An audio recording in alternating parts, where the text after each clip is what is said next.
Greetings, Channel 63 viewers. I'm Bob Langer, bringing you another segment of Art, Antiques, and Valuables, and we are here with James Hall talking about Matchbox series at the wonderful Norton Museum of Art. Thanks and welcome. We're in your court. Thank you. You know, one of the reasons we decided to do this Matchbox exhibition is because we were interested in what happened to design after the war. And we know all about furniture after the war and architecture after the war, but of course, Lesney, the company that designed Matchbox cars, was an enormous industrial production facility in post-war England. One of the interesting things is, you know, that Lesney started out making electrical parts, and they stumbled upon accidentally making a coronation coach for the king's coronation, the current queen's father. And it was so successful, this miniature coach, and we have two versions of it here in the exhibition. It was so successful that they realized there might be a market for something other than electrical supplies, and that launched this fantastic company we all know and love.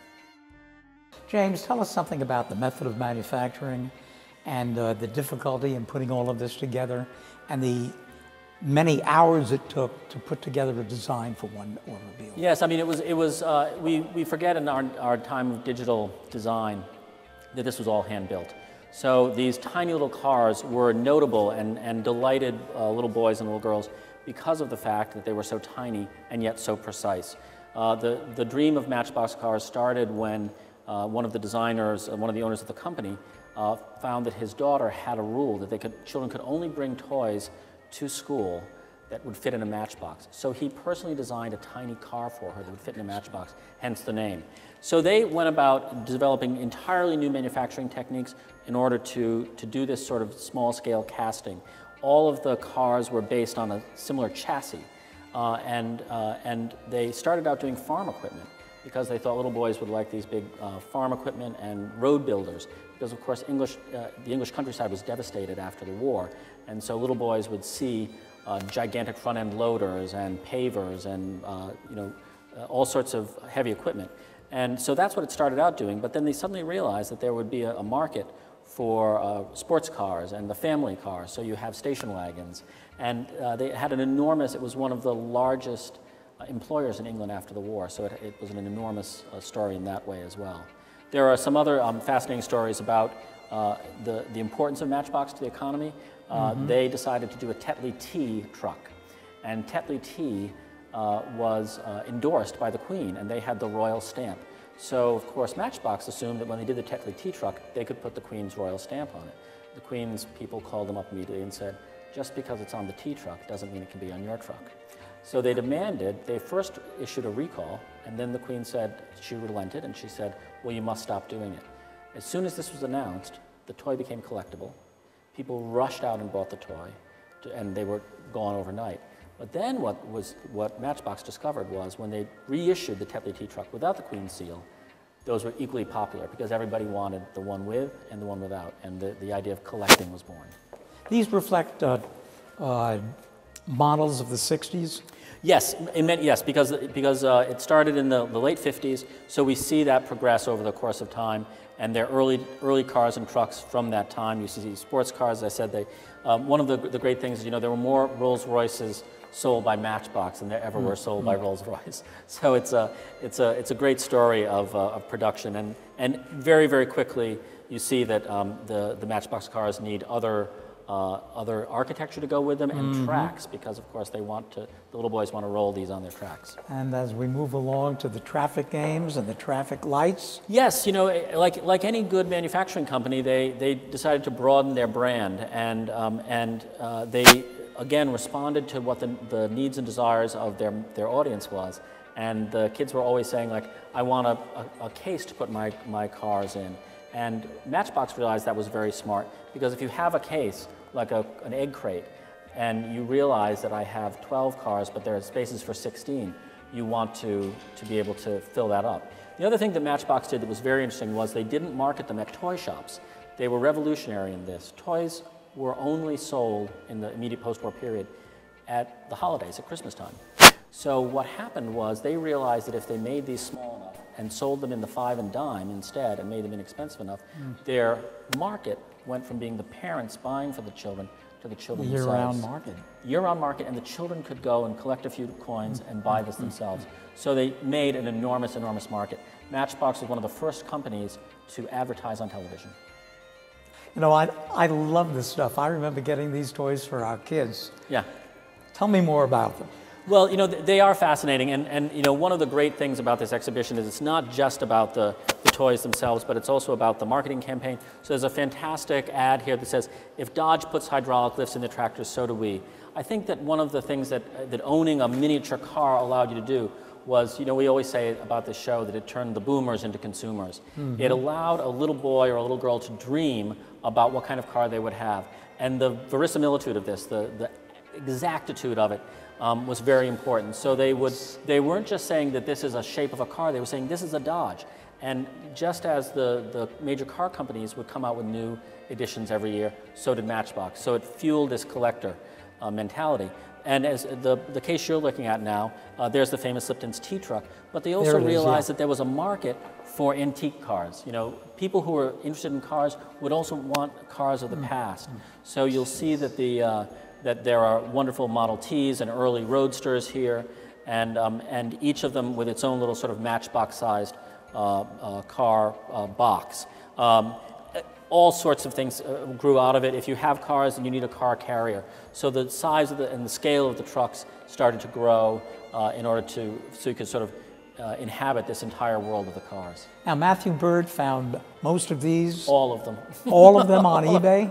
All of them. What a job. Yeah, the museum currently owns this entire collection because we were very tough with him. We only gave him a limited budget to do it. So he's shown one of the cars over here in an exploded version. There are great vintage ads, as I said. There are the collectible cases, and he even purchased the roadways and the tracks. The Matchbox company looked very hard. They started out with paper tracks. They eventually moved to the wonderful plastic tracks we all remember from our childhood. So, you know, one of the things that they discovered little boys wanted to do as they were playing with these toys was not just push them along on a track. They also wanted the cars that could roll. And suddenly there was competition. And when Hot Wheels came along, an American company, which was owned by Mattel at the time, and still is, they discovered that they could do a different axle that would make the car move very fast. Matchbox had tried all sorts of clever ways to make the car move around the track, very complicated, but again, American industry came up with a great solution. And so Matchbox was forced to respond very quickly, and they came up with their super fast version. And we see some of them here, and you can see here a decided move towards sports cars, because this was sort of an era of, you know, in the 60s and 70s, an era where speed and movement on these tracks was very, very important. And so this was a response to competition, and a response to, again, a call from their audience, who were these little boys who were collecting these great cars. And naturally, as these collections grew, you needed a little carrying case. You needed a carrying case, and we have some great ones over here. They looked at all sorts of different ways. You know, the suitcase is an obvious response to that, but there's one that's shaped like a steering wheel. We've seen one that's shaped like a tire, and it fueled the collecting frenzy. So it was, you know, the idea of racing was tremendously important. The tracks become more and more elaborate. The cars are engineered so that they can do a full loop-the-loop. And then suddenly, with the onset of Hot Wheels, Matchbox's fortunes fall very, very precipitously. And eventually Mattel, the American toy conglomerate, buys the company. And it was, you know, it was an enormous sort of shift from this great English company to being taken over by their chief competitor. Well, the motorway, I think, was probably the last in the entire series. It or really did was. It continue after this? Yeah, the motorway was an attempt by Matchbox to find a way to move these cars around the track quickly. And what I would suggest is that it was actually a response to the parallel story of toy trains. And in fact, the motorway was produced by Lionel, a great, you know, train manufacturer, and licensed to Matchbox. So it was a collaborative effort, and you can see that this is almost a proto video game, because there are joysticks that the kid could hold, and the car was attached to a pin, and it was electrified, and so you could move it around very quickly and do what all kids really want to do with the cars, which is crash them together. How profitable was this to Mattel? It was sort of a last-ditch effort. I'm afraid it wasn't that profitable. It was a little too complicated. It was probably too high a price point for, you know, we'd gone beyond the idea that the Matchbox cars were accessible. This was actually a rather expensive item, and by this time, Hot Wheels was showing that a cheap plastic track with a better wheel that moved more quickly could meet the market better. These are fantastic items, and I love the fact that our curator found them, because I didn't even know they existed as a kid. But you can see the evolution of it.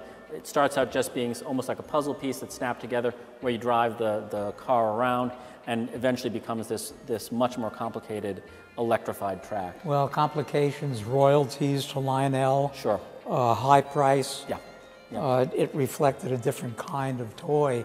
The toy didn't become a toy anymore. Right, and of course then you have this other company breathing down your neck. So which is what happens in the the economy. Should we take a look at the last bit? I think that's that's great. Very good suggestion.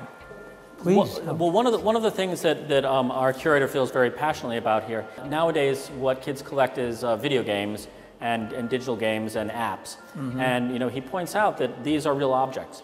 And so adults continue to collect these things. Apps live out their useful life, and they vanish. They just sort of vanish into the ether. But these are real design objects. And so they continue to have this tremendous appeal, and they continue to be collectible. You can see what Matchbox was on about. They never had more than 75 cars in their line at any given moment. And just like a major car company, which would restyle a car so that you wanted to have the newest model, Matchbox caught on to that idea very early. And so you can see that we have catalogs showing all the potential cars that you can collect, and then they would go out of production. So they became instantaneously collectible. Right. And like other collections, it allows adults to continue to be interested in these things today. So quickly, it's 75 cars per year. Yeah. And it goes through 1981. You're looking about 1,000 vehicles, Yeah. which have now become collectible. Collectible, and in fact, for the interested and intelligent collector, because there is all this great print material, you know exactly which ones you still need to have in your collection.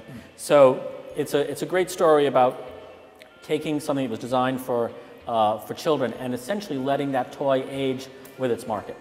Well, who would have thought that a museum, which is known for its wonderful art, wonderful antiques, jades, bronzes, would have such a fabulous exhibition on Hot Wheels, Matchbox. It's iconic. It's all the story of design. And thank you so much. Thank you very much. Thanks for coming. Yeah. Giving us the benefit of your time, my pleasure, energy, and being here. If you haven't been to the Norton Museum of Art, you're all missing something. I've been here a dozen times, and it's always something new. So Channel 63 viewers, Norton Museum, Olive Avenue, come visit. Thank you very much.